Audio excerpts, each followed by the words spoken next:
Saludos compañeros y compañeras, el doctor Javier Morales.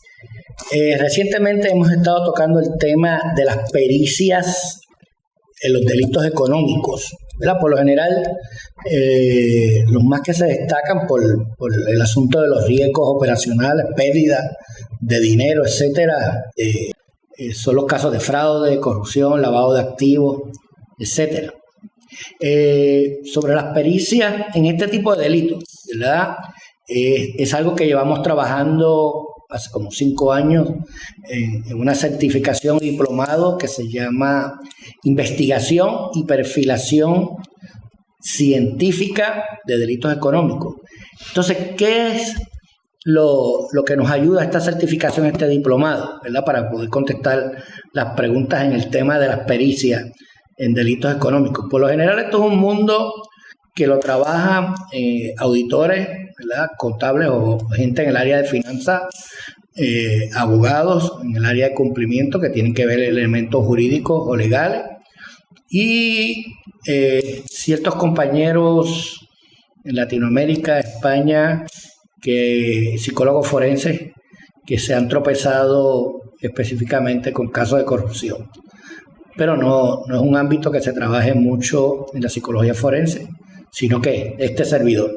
Entonces, a esos aspectos, lo que trae este diplomado es darle ayuda en cómo siempre desde el elemento conductual tenemos que entender que las computadoras no son las que cometen los fraudes, es el ser humano, ¿verdad?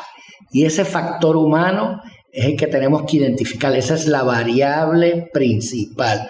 Y a esos efectos tenemos que poner en consideración elementos de conductas antisociales, conductas desviadas o conductas contraproducentes de ese ser humano que luego se van a reflejar en transacciones, que pueden ser transacciones fraudulentas, corruptas o de lavado de activos, entre otros delitos. Así que identificamos la conducta.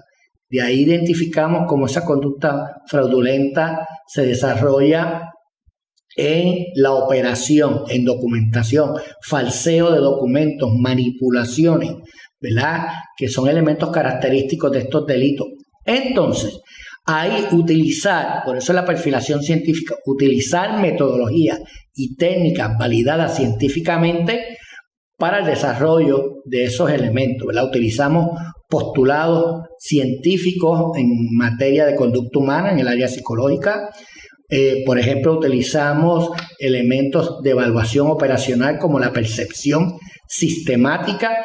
Utilizamos también elementos de Big Data, ¿verdad? Identificamos variables para el manejo de muchas transacciones, principalmente que se dan en lavado de activos. Entonces, todo este conglomerado lo vamos a integrar en el aspecto psicojurídico. Así que luego va a haber un proceso interno administrativo contra esas violaciones o conductas desviadas o un elemento penal.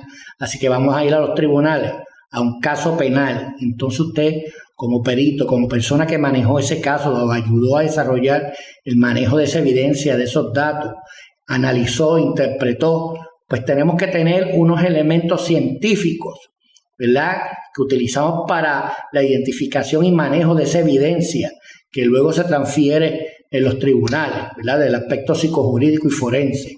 Así que no se pierdan que ya próximamente vamos a estar tocando estos módulos de cómo manejar la información, la base de datos en las pericias de delitos económicos. Así que no se lo pierdan. Saludos.